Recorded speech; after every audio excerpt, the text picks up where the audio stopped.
from Fluid Fitness in the rowing room, and today I'm going to talk about posture. You could argue that posture is the most important thing in rowing, and a really good place to start focusing if you're new to the sport or coming back from injury or a break. And I'll explain why. So rowing in general is all about efficiency. Usually, you don't have to, but usually you're going to want to try and get as far as you can with each stroke. And you also want to be doing it as safely as possible. Obviously, it's a repetitive sport.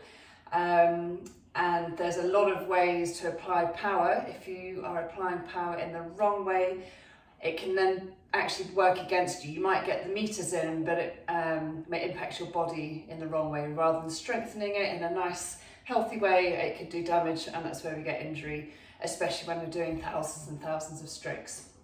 So, posture allows for both. It helps give an efficient stroke. We're all about hinging and pivots and physics type stuff, and also by thinking about sitting up and thinking about our back and our core, we can generally remain injury free. I can't guarantee it, but it will certainly help strengthen you in the right way.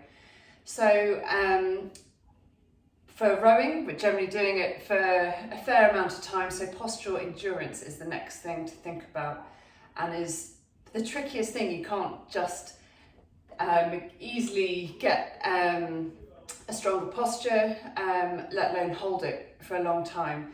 Day to day, we don't usually need to sit unsupported. We've usually got a back of a chair, and even then, if we've usually got this default position, especially all this lockdown, working at home, and a lot of my clients have certainly been desperate to improve their posture. They realised it's got worse and they wanted to improve it. So before I say anything else, we're looking at posture. If you are going to then take this on board, build up gradually. It's really tempting if you've got a distance in mind or an amount of time to keep going, push through.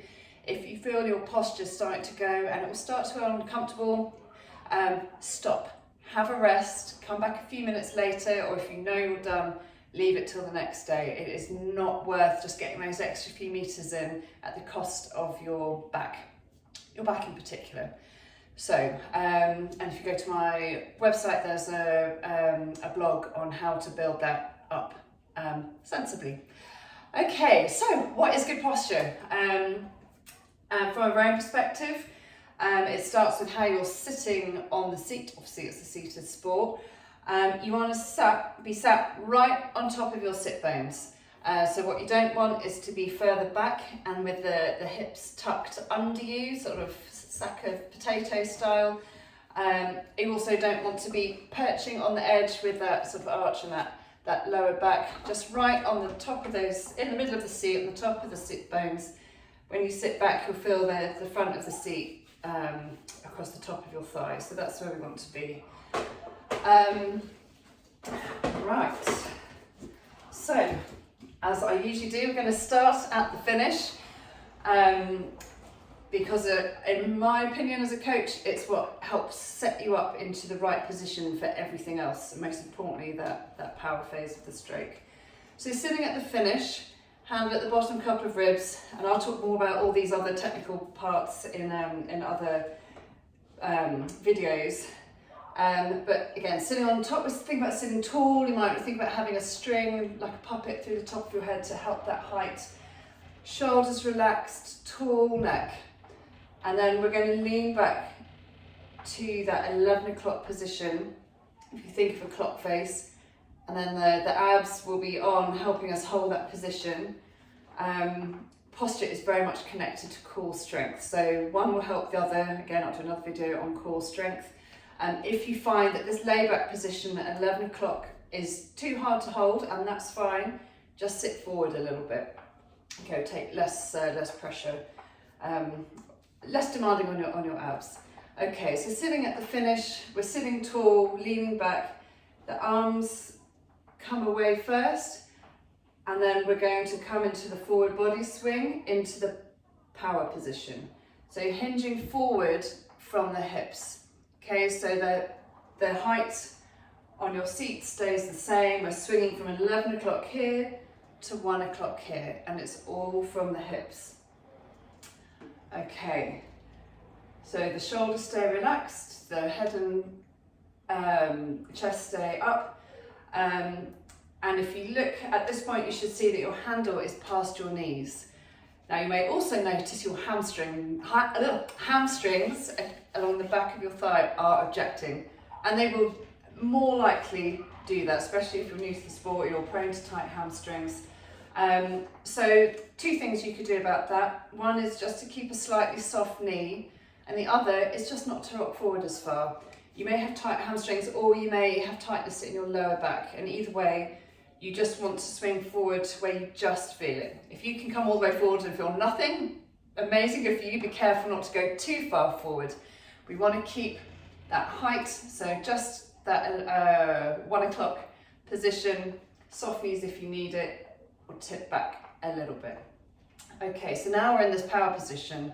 So called because if you look at any sport, this is generally the position athletes start in before they launch, whether they're sprinting off 100 meters, they're about to do a backward somersault, whatever it is, this is the position where they start generating that power the best. So once we're in that power position, we're going to start the recovery, so coming forward on the slide, and nothing moves. We're just completely still. It's just the legs that are moving until we're in that vertical shin position. So the angle hasn't changed. You may find the shoulders round a little bit into the catch, depends on your physiology a bit. I happen to have a really flat back in general, but as long as your lower back is flat, it's fine to have a little bit of rounding in the upper back. So that brings us to the catch position, which is not a pleasant position to hold for long, so don't worry if you're doing this with me, relax for a moment. So once we're at the catch, all we need to do is start pushing back in the other direction. So we are going to stay completely still. We are already in our prime position. So from here, we would just push back, keeping everything still. You can see hips and handles, if I just show that bit, hips and handles are moving back the same. Seat, hips, handles, nothing else is moving apart from my legs. Obviously our abs and our lats and our legs are all engaged. But in terms of body position and posture, it stays the same. Now, backtracking a little bit, things to avoid as we come into the catch. We've talked about being in that nice tall position on the sit bones here, so we're not tucked under. It's very hard to hinge from the hips when your hips are under. So sitting tall, going to hinge forward. You want to make sure that you're not rushing forward because it's easy for that upper back to collapse, and then you have to spend time getting back into that position, by which point your legs have probably already started, and then you're not being efficient, you'll get a short stroke. Equally, it can be tempting to get to this position and think, that feels really short, I'm going to go for more, and purposely collapse.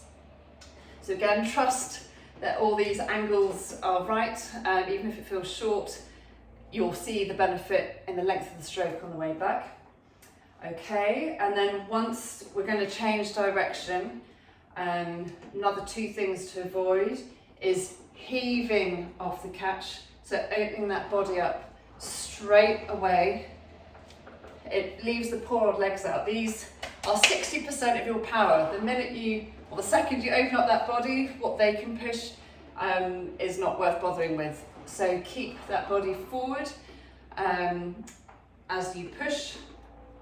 And the other thing is not to shoot the slide or bum shove, which is basically to push the legs, but to leave the shoulders behind. Obviously both of those, whether you're heaving or shooting the slide, you're going to be putting pressure on your back in the wrong way, in the wrong place, and then when you try and catch things up in whatever way you're doing it, you're either shortening the stroke, the abs switched off, the core struggling to keep up. All these things will give you a less efficient stroke, but also make it more likely that you'll get injured. So we've got 11 o'clock to 1 o'clock glide forward with control, change direction, keep that body position completely the same until you get to that quarter slide. So there's a little bit of a bend in the leg, and then we're going to start swinging back to that 11 o'clock position. That's right, checking my times. And then as we come back, the arms accelerate through and we're back to that finished position. Having done a stroke, we're accelerating. There's going to be a little bit of a squeeze of the shoulder blades, which is also going to help us keep sitting upright. Okay, so that's the stroke. As we come through to the end of the leg drive, we're coming to another really tricky part of the stroke, which is as we open up the body, it's easy for the abs to switch off and for everything just to sink down a bit. So I'll talk about keeping the abs on in another one, but we want to focus on that height. So as we come through, we don't want to dump down. We're going to keep that height. Equally, we don't want to lift the shoulders too much as we open. Lift the handles up, which is inefficient, and again it affects your connection into the finish, which will affect the length of the stroke. So one analogy often used by many a coach is the feeling of rowing through a tunnel. So if you were to lift your head any more, you would hit the top of the tunnel, which you want to avoid. So press, open, pull. Okay, so right, it's not a heave. I don't know if you can see the difference there if my head's going out of shot. As we push through, we don't want to have a great big heave into the finish. We want to keep the handle coming straight back, see where the chain's coming out, straight back to the body, and then we're finishing tall.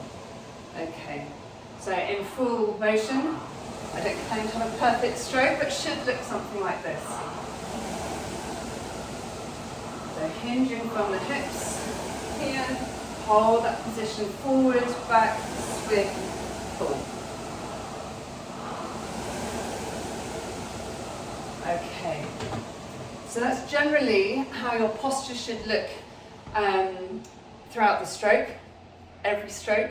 Obviously, the faster you go, the more power you apply, the harder it will be to maintain that posture. So start at a lighter pressure, low rate. Have a look at yourself, have someone else look at you, drop me a line, I can have a look for you, and then work out if there are parts that you need to strengthen, parts of the stroke where you can feel your posture falling apart. And that might just be concentration and body awareness, or it might just be needing to strengthen your back and your abs and your core. It's part of your core. So going on, I'm going to show you my 3 favourite moves for improving my posture. I've had long-term injury, having been pregnant with children and not rowed for a while for various reasons, or just having a break. When I come back to it, the first thing I've noticed is that it's been hard to sit up for more than 10 minutes. It's been uncomfortable, and so I've just wound back despite my temptation to carry on and done some of these. So I'm going to start off with cat-cow, which you might be familiar with from rowing. Sorry, I was engaging my core as I did that. So cat-cow is a great one for working up where your neutral spine, as we talked about at the finish.